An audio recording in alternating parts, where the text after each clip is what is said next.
We're going to take a look at the process of science and then also explain what a hypothesis is. So the word science actually means to know. And with the process of science, scientists ask a lot of questions about what they observe in the natural world. And then they try to come up with explanations to answer their questions about what they've observed. So for example, we've got a pufferfish over here. And scientists have observed that if you eat an improperly prepared pufferfish, it could kill you.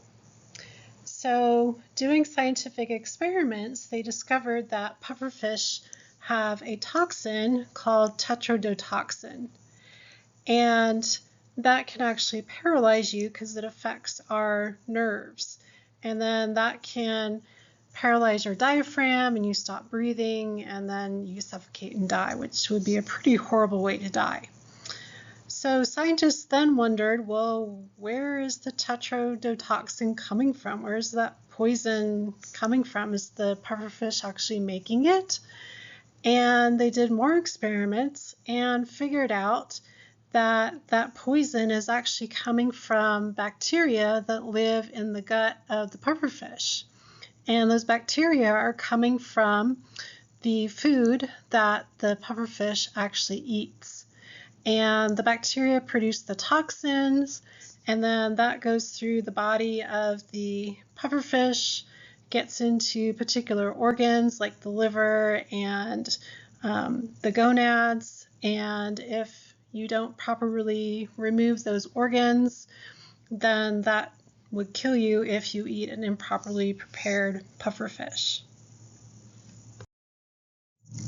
So the process of science includes making observations of things in the natural world and then forming hypotheses, and these are just tentative explanations or answers to your questions of what you've observed. And then we're also going to be testing these hypotheses with experiments to see if our tentative explanations are correct or not. Okay, so let's talk about making these observations first. So we're going to use our senses or extensions of our senses. So sometimes we need to use microscopes because our eyes aren't good enough to see things, to gather the information, the data. So we've got two different types of observations. We've got objective observations and subjective observations. So objective observations, there's no personal bias involved, and other people would be able to get the exact same observation as you did. So a lot of times these will involve numbers. So for example, you might observe, a zebra, running away from a lion, and you could actually use a radar gun and clock them running at 40 miles per hour. So that would be an objective observation. A subjective observation would be based on a person's feelings or beliefs, and you might have a subjective observation saying, well, the zebra was running really fast to get away from the lion.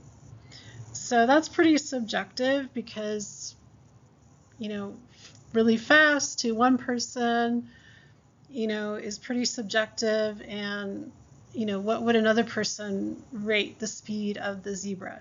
Maybe they would say it's really, really fast, who knows? So data are just recorded observations, and we have quantitative data. Notice in that word quantitative, it's based on quantity. And when you have a quantity of something, usually there's a number associated with that. And so we'll look at an example of that in just a second. And then qualitative data, this is talking about quality. So usually this is a description of something. So let's just take an example of these two different types of data. So here we've got a picture of Jane Goodall, and she's observing the behavior of these chimpanzees. And you can see in her field notebook here, she's written down some descriptions of the chimp's behavior. So would this be quantitative or qualitative data that she's recorded? So hopefully you've said this is qualitative data, because you can see there's no numbers here. So she's just written a description of what these chimps are doing with their behavior. So that would be qualitative data. Okay, and then what about this data here? We've got 3 different types of traps, and they've recorded the different numbers of honeybees, wasps, and hornets that they've collected from each trap. So here's the numbers over here. So would this be quantitative or qualitative data? So hopefully you said that this is quantitative data, because we've got a quantity, we've got a number associated with each of these categories here. So this would be quantitative data. Okay, in order to make our hypothesis, our tentative explanation or answer to our question we're asking about our observation, or explanation of our observation that we've noticed, a lot of times we'll use this inductive reasoning. And inductive reasoning, the way I remember this is we go from specific to a generalization. So we've got a large number of specific observations, and from that we're just going to draw a generalization. So for example, maybe we've looked at 100,000 different organisms and all were made of cells. So that's a pretty specific statement. And from that we can make a generalization. So therefore all organisms are made of cells. So that's a pretty general, broad statement. So we're going from specific to a general statement. And we can then test that hypothesis, because we could then look at organisms that we haven't looked at before that are outside those 100,000 organisms we looked at, and see if some of those other different organisms are also made of cells. Okay, and then here's just another example. We've got this specific statement: sparrows have wings, can fly, and are birds. So that's pretty specific. And then here's our generalization from that: therefore all birds can fly. Okay, so that could be our hypothesis, and then we could go ahead and test that and look at other types of birds besides sparrows and see if they could fly. So that would be true for a lot of birds, but what if we looked at ostriches? Yeah, they can't fly. So then we would say, well, our hypothesis has been disproved, all birds cannot fly. So that hypothesis of all birds can fly has been disproved, because there are some birds that can't fly. Okay, so our hypothesis, our definition here, which would be important to know for the test, is just a tentative answer to a question or a tentative explanation for observations that we've noticed in nature. And then this will lead to predictions, which can be tested by experiments. So we've got some characteristics of a good hypothesis. First of all, it must be consistent with established facts. So you can't just come up with some off-the-wall hypothesis. So for example, maybe I've noticed that students in the class do well if they study. So that could be my hypothesis. Okay. If I have another hypothesis saying, well, students that don't do well in the class, they don't do well because they've got a urinary tract infection. Okay, that would probably not be a good hypothesis, because that really doesn't go with established facts.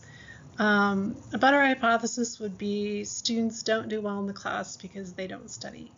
okay, because that would be more in line with established facts. Okay, we also have to have a hypothesis that can be tested. There are some things that we cannot test. So if I was like, well, students that do well in the class, they do well because they've got imaginary angels sitting on their shoulder during the test, whispering the answers in their ear. So could I test for imaginary angels? I couldn't because they're imaginary. So that cannot be tested. Okay, so that would be a bad hypothesis. The other thing is that these tests have to be repeated by others because scientists are a very skeptical group, and they like to be able to repeat other scientists' experiments to make sure that what these other scientists have found is going to hold up. Okay, so a lot of experiments will be repeated just to make sure that the results come out the same each time. Okay, and then the third thing is that the hypothesis must be falsifiable, which just means that it has to be able to be proven wrong or false, or can be rejected as not true.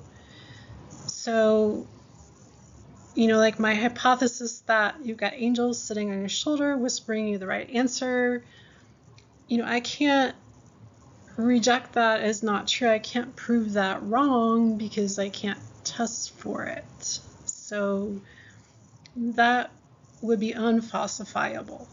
Okay, so that would not make a good hypothesis.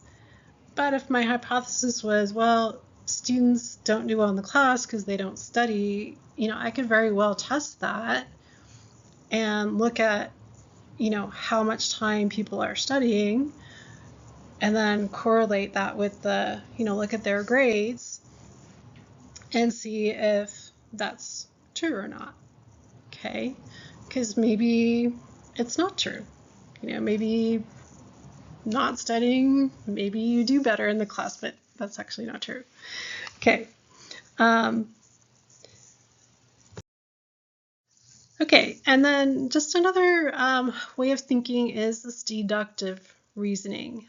These are used to make predictions that can be used to test hypotheses. So this is kind of the opposite of inductive reasoning. So deductive reasoning, they're going to go from general to specific. Okay, whereas inductive reasoning went from specific to general. And the other thing we notice with this deductive reasoning is you have this if-then statement. And we see this with these predictions. So, for example, if all organisms are made of cells, which is a pretty general statement, and humans are organisms, that's also pretty general, then humans are composed of cells. So that's a specific prediction. And we could go ahead and test that. So we could go and find a number of people and, maybe take a little sample of their skin and look under the microscope and see if there's cells there. Okay, and see if humans are composed of cells. Okay, so let's just do a little example here. So let's say that we observe that our flashlight is not working. So our question is, well, why is our flashlight not working? So we come up with two hypotheses. So hypothesis number one is maybe the batteries are dead. And then our hypothesis number two is maybe the bulb is burned out. Okay. So now we're going to make some predictions and then test. So the prediction for hypothesis one is that if we replace the batteries, that'll fix the problem. For hypothesis number two is that if we replace the bulb, that'll fix the problem. Okay, and then we can test both of these. So we replace the batteries, but flashlight doesn't work. Okay, so that falsifies that hypothesis that hypothesis is proven not true. So the dead batteries are not the problem. Okay, so the batteries are fine. That's not causing the flashlight not to work. So now we test the other prediction and we replace the bulb in the flashlight. And now the flashlight works. Okay, so we have not proven that hypothesis not true, so we haven't falsified that one. So we have supported that hypothesis that maybe the bulb was burned out, but we can never prove that that hypothesis was true. Okay, so maybe there's another explanation for why the flashlight was not working. Maybe the bulb was just loose. And because we unscrewed the bulb and then replaced it, and when we screwed it back in, now it's tight and now it's going to work.